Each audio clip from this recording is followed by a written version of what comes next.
Today is Friday before Shabbos in Sheva. It's our tradition. Helene and I usually come to this cafe on Friday morning to have some coffee and shakshuka and just relax. So I'll take a sweep around this area, and you can see the real Sheva, the little Israel, with a mixture of people of all sorts of shades and forms and religious, non-religious, Arabs, Jews, sitting, drinking coffee together in peace and tranquility. And that's the 99% of Israel that there is. The remaining problematic issues that normally come to the press are relative rarity, although they make sensational news. So I'll take a sweep to show this is a typical Sheva, a typical Israel. You can see people walking in the street. Here's a store, and there's a cafe that we like to sit and drink our coffee. It's Helene. Across the street, I'm going to cross the street. It's a downtown Sheva. There's a market. Every Friday morning, there's a market. It's like a shuk chamish peshis. It's just sometimes there's junk, sometimes just little clothes and the typical like a sale thing that people put out. And I'm gonna walk over to the band playing, and this is authentic band. It's fashionable in Israel now for young kids to be infatuated with American music. But ethnic, authentic music you can still find. And this is what I'm gonna show you.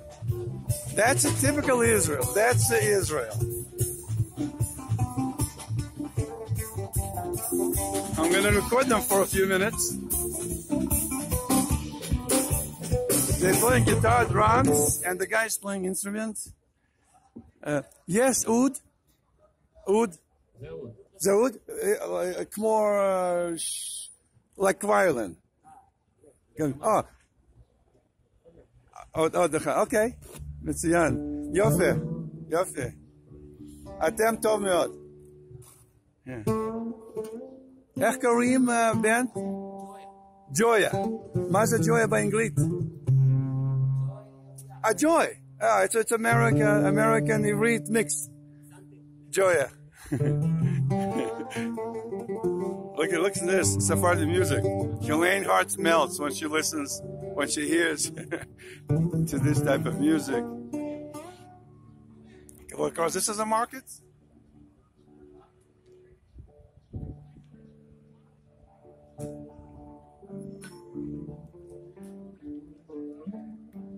You can see here's a Yemenite or Ethiopian Jewish guy walking across the street, and there's a lot of Russians, a lot of them, some Americans. There's an Arab lady across the street. You can see shopping, talking on her cell phone to the family, buying something for her family. I guess for the Arabs, it wouldn't be for Shabbos. Thursday is a holiday for the Arabs. But that's you can see coexistence in life of Israel that you don't see in the news in America, and I wanted to capture this for you.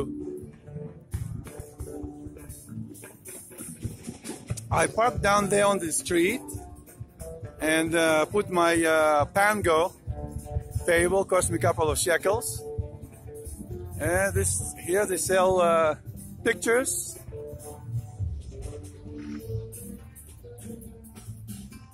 jewelry, clothes. When I was talking to the band in my very poor Hebrew, as you can tell, he pointed to me that what he was playing is oud, which is a typical Arabic and also Jewish Sephardi instrument for music like you're hearing. There's another one which is kinor, I guess, Arabic kinor, that he said he's going to play later. It's in his bag, and I'll try to capture it when they finish the song for next one. But let's listen to this a little bit. And it is Friday, about 10 o'clock, 10, 11 o'clock in the morning. Shabbat is definitely descending down in Israel. Shabbat is coming. Helene and I, after that, will drive out to get some for the food. She's cooking shallot. Shallot will be ready we have some guests coming tonight for Shabbat dinner.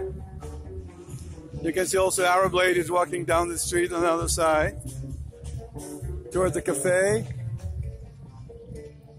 And also, I guess, oh,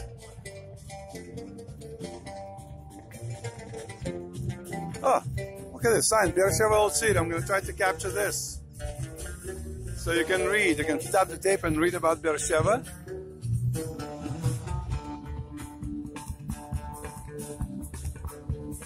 Here's an Arab guy, just a blur guy, sitting and listening to the music. He likes it. Hello. Boker Tov. أحلى موسيقى. يوفي.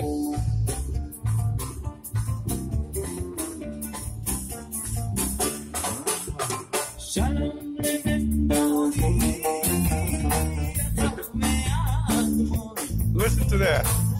Listen to that.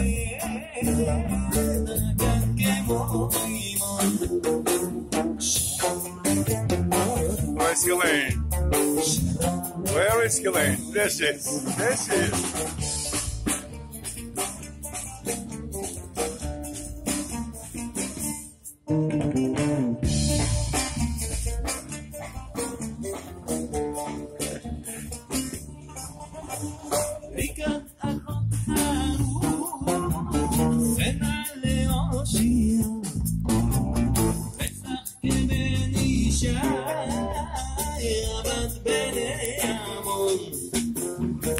This type of music is more typical for Sephardi Jews. That Jews that came 2,000 years ago at the destruction of the temple and exile, to which we're still experiencing today. They went to Northern Africa, and that's where they ended in Libya and Tunisia, Morocco. Then moved on to Spain and spent several centuries in Spain until expelled from there into Portugal and from there to France. Some went to Turkey from there, some went to Germany and Poland, obviously to be expelled later. And now, since 1948, the State of Israel, which just celebrated 70 years anniversary, which really 3,291 years, if you count from the time Joshua crossed the Jordan into Jericho. Ashkenazis, you typically have more, like Hasidim, more European-looking klezmer music, but this is Sephardi music, which is now enjoyed by Sephardi and Ashkenazi in Israel. It's a good mix. Arabs like this music. You can see the Arab guy, and Helene is covering her face, which is appropriate, I guess, because she does like...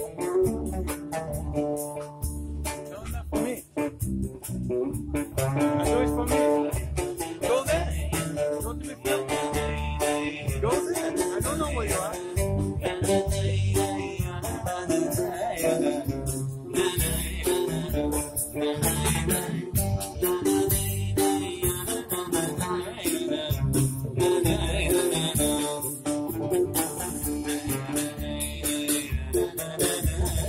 Elaine was objecting, he was photographing video. I didn't know she was behind me. She came up to listen. So I said, you don't like me to photograph, move over to the cafe. And we'll just continue recording the concert.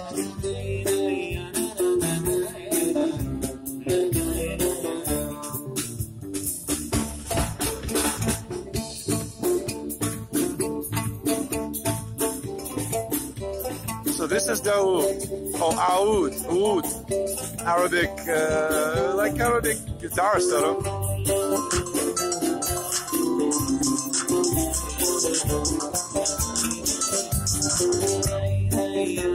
Joya, or Joya, name of the band.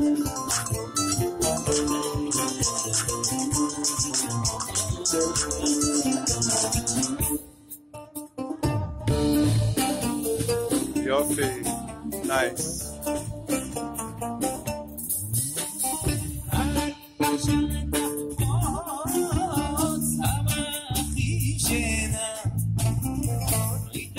Shamayim, heavens, sky.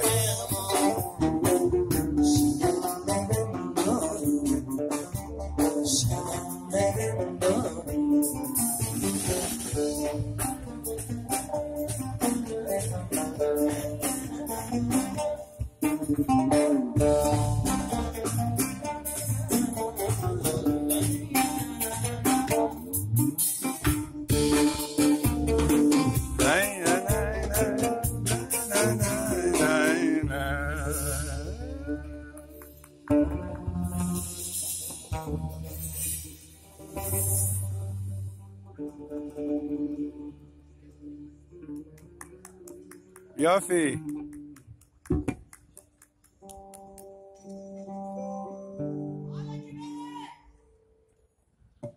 Can you try this?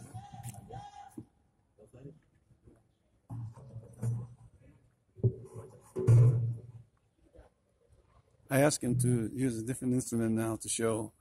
That's Arabic fiddle. Look at this.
Think about 2,000 years back, 3,000 years back. These are our people. This is your people. Connecting all the way back. The roots, that's the trees that many of us plant in Israel. That take roots and connect with these roots, connect to our past, to our present, and to our future. Through music, through smell of Israel, breathing the air, eating its food, being in the sea of the Jewish souls as one of the many souls, making up a Jewish comfort, as Ashkenazis would say, I guess. That music certainly brings it out.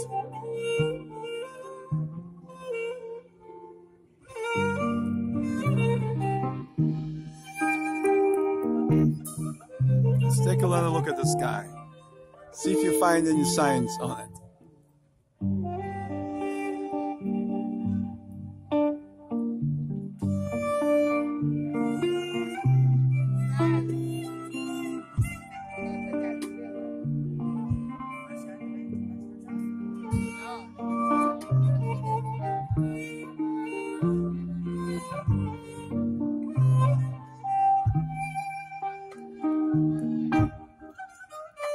Shabbat Shalom.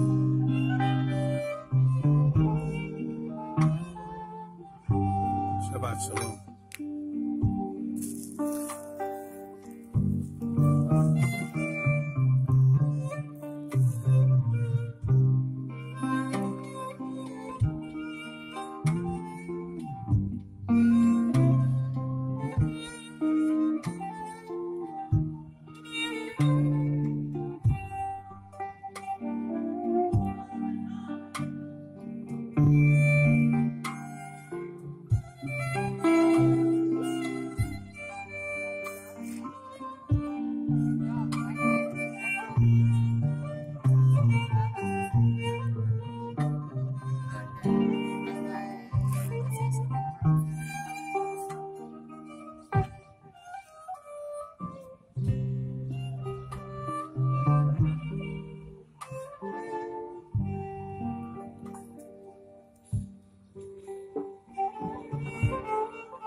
top of the roof of this building, you see sukkah.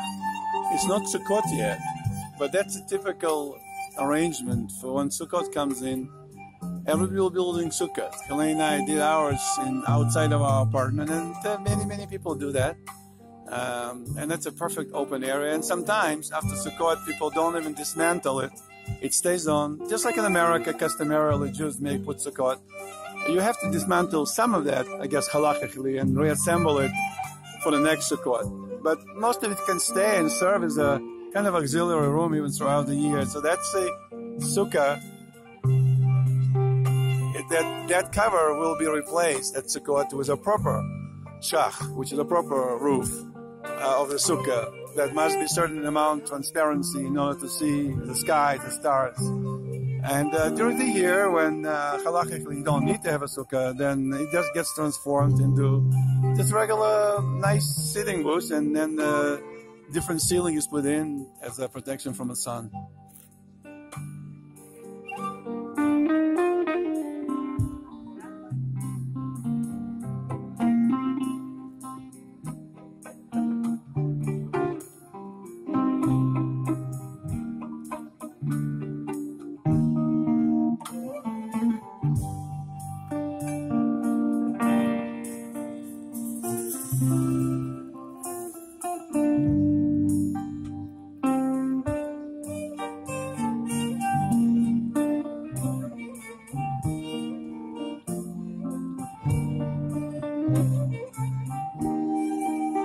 As I'm listening to this, I happen to be reading the book called Aromatherapy, published by aromatherapist and also the scholar that American-born actually, and immigrated to Israel many years ago.